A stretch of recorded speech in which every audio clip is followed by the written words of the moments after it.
Hello, everybody. Day 5. Mississippi Survivor is in this thing. I don't understand. What's up with this lighting? I got another light in the back. I got the doors open. It's conflicting with the light with the camera. So I'm going to have to move around just to snag big pigeon tree. So we in day 5. This is day 5. Lights out in the dirty south. Mississippi Survival. So let's just talk about the electric people. Let's talk about them, which I have to talk about them. Just getting some type of update or confirmation of when they're gonna do whatever they're gonna do. Um, so far, they're saying they gave me a nice little brisk piece of information, which I think I shared it with you guys before. But they're saying, well, hey, Mr. Survivor, you're gonna have to come down there where you're at there, Mississippi Survivor, and then we're going to have to do an inspection. And then you also need to pull a permit. Of course, this is happening in Mississippi. I don't know anybody else that does this. When we get through doing that, then we're going to have to gather that information together and we're going to send that over to the electric company. And once we send it to the electric company, then they're going to give authorization to send someone out. That sounds like a week worth of work. So they're calling me, asking me, has the inspector been out? How am I supposed to know that? He ain't come to see me. He came to inspect whatever was going on in the house. He ain't knocking on the door looking for me. Hey, I came to inspect. Would you like to come out with me as I do a inspection on your electrical box? No, he did not. And I haven't heard Jack. And 9 times out of 10, if they do an inspection, they're going to tag it. That's how I find out. If they tag it, then I know. Yeah, because that box, that means you can't untag it, and then if you untag it, then you got some illegalness going on. Then they'll shut you off and take your meter base off the house, one of the two.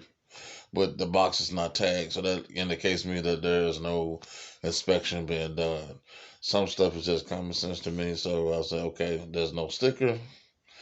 There's nothing tagged in the box, so therefore there has not been an inspection. And mind you, why are you asking me at this time of evening have been inspected?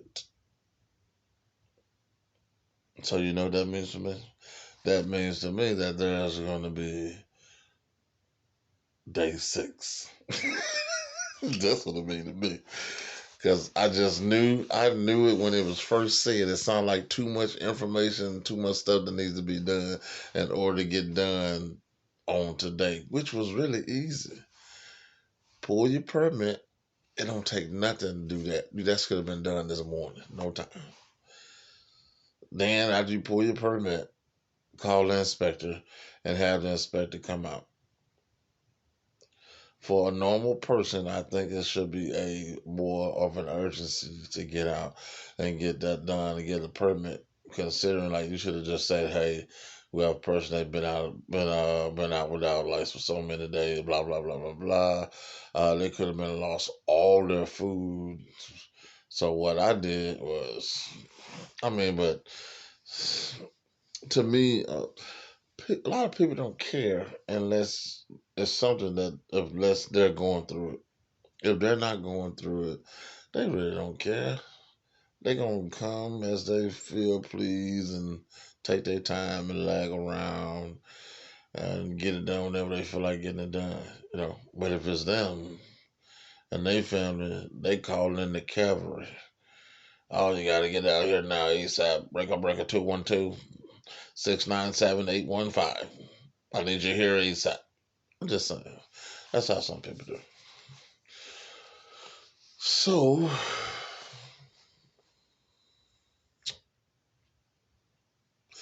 it looks like we might have a day 6. And again, Mississippi Survivor has learned more. So let me try something real quick. I'm gonna change the light in here, and maybe that'll help with the clarity on me.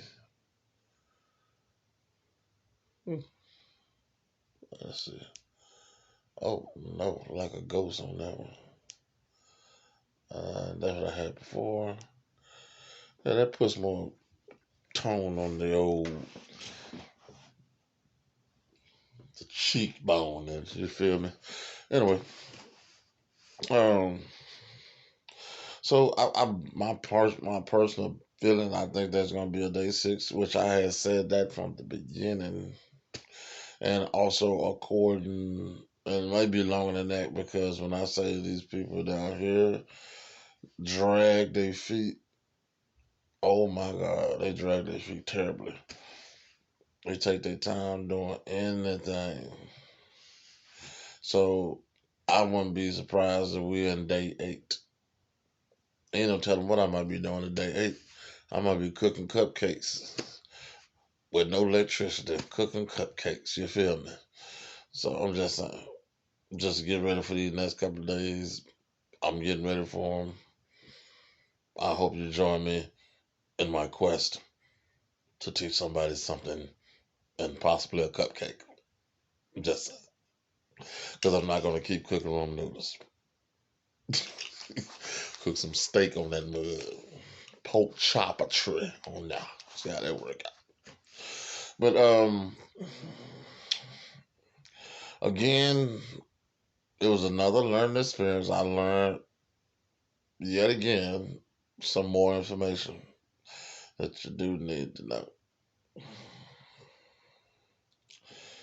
When you are dealing with a generator,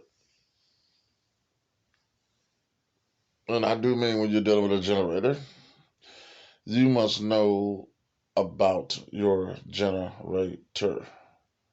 If you do not know about your generator, you're going to be lost because you're going to keep feeding it gas, and because you have no clue the specs on your generator. You can actually look it up online and get your specs for your generator for free.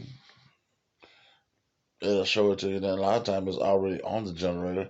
Being that I made with my generator, I kept it inside all the time anyway, so all the writing didn't wear off of it, which was good. Um, One thing you're gonna need to know, which we're gonna stay in this department, is math and some common knowledge. Okay, if you got a generator, first thing you know is how long does it run on a full tank of gas. And do not let your generator make a fool out of you. What I mean by that is make sure your generator is on a level surface, because if it's not, you're going to think you got something that you do not have, and your generator is going to make a fool of you. It's going to shut off, and you're going to think that you got something going. You're going to have to get up at 4 o'clock. You know, that's my thing. Something is always going on at that time, 3, 4. So you're gonna have to end up getting up in the middle of the night and go and get some gas. So my advice to you is go ahead and find out what's the runtime. The runtime on my particular generator is 12 up this well, they say up to 12 hours. A full tank is up to 12 hours. That is awesome for me. I don't have to touch that much. Just fill it up. Do let me see. I put a 6. It's an 8.5, 8.5 gallon tank. So I know some have been used, and some was used to get some of the dirt and stuff out the bottom of the tank.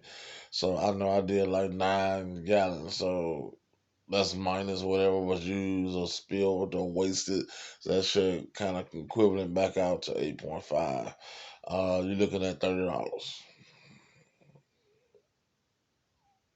So, which is actually more than nine. Yeah. So it's more than 9 gallons, really. So that means I lost quite a bit trying to clean it and get all the junk and gunk out of it and whatnot out of the tank. Cause I took the tank completely off to clean that out. That's gonna be important. You really need to know that run time so you don't have to be so you can have an estimate like, okay, I know around blah such and such a time I need to get up and go ahead and add some more gas. Uh, I'm going to tell you to turn your generator off when you get ready to gas it up because that could be dangerous if you're not a steady hand and you got leaky gas tank around the perimeter of the tank where you screw it on. You got any of that, just turn it off. And then, because you mess with a live bomb, you can mess up if you want to. It's all it take. Gas vapors is enough alone. I'm just saying you gotta be careful.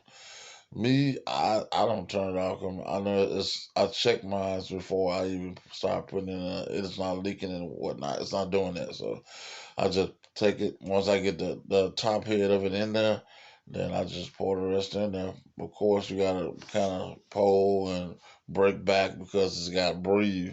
When it breathes, the more it breathes, the more it lets the gas out. But if it doesn't breathe, it's gonna be slow coming out. You're gonna be out there all day holding that can and wonder why they ain't coming out because you gotta ease back off this thing and let this thing allow it to get some air in order for it to pump you out more gas out of the can. That's why some cans have breathers on it. And they got one stupid can with a lock nozzle that when you press the nozzle down, it releases the gas. You know how big of a headache that is. I was using one of them one day. I stopped and throw it down the highway. That thing is a headache. You gotta push it down in there and hold it. The nozzle plus that. That's a lot of work. I really just give me the regular nozzle head, and I can tilt back and let it get some air. That's good enough for me. That's the other thing that you need to know about that, just for safety purposes. You know what I mean? I do it while it's on because I don't want to turn that thing off and then crank it back up. I'm not telling anybody else to do that. That's just what I did, and I thought that was easy for me. I take my time. I had a light. I had a head scope so I could see what I had on the other day. I had a head scope so I could see what was going on, and it worked out. It worked out fine. I just took my time and put it in there. It worked out fine. Never had to turn it off, and I got it full.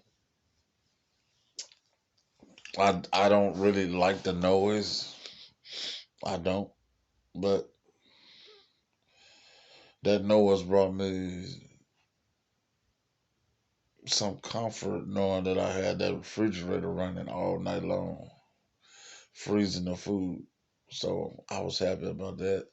Then I unplugged it and I plugged up the deep freezer this morning. I let the deep freezer run for some hours and then I took that loose. I shut the whole generator down because at that point it had a half a tank or something like that. And then I went ahead on and added another 3 gallons of gas to it and now it's just sitting. And it's been sitting for quite some many hours. And I haven't been using any power. That's another thing. Sometimes you don't have to use no power. I just open the front door and just sit down and enjoy the peace and quiet and getting some rest before I gotta go do what I gotta do. Sometimes you don't need no power at all, of no sort. Sometimes you just sit your behind down and get some rest. Let your body rest so you don't be so exhausted doing stuff that you know you gotta do when it get dark. So that's what I learned for us that's concerned. So those are some of the things that I did learn that I think you definitely should know about. Uh oh yeah. Make sure the generator is not close up on top of the house, close to your house. Man, don't do that because all them fumes get in the house and it will kill you. I'm just being honest with you. You can't smell it and you can't see it. Just saying, you gotta be safe.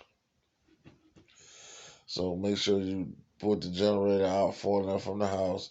If you keep it away from gable and vented areas, and that's on your house. You look up there, you see a vented area, move it out a little, move it out from the house.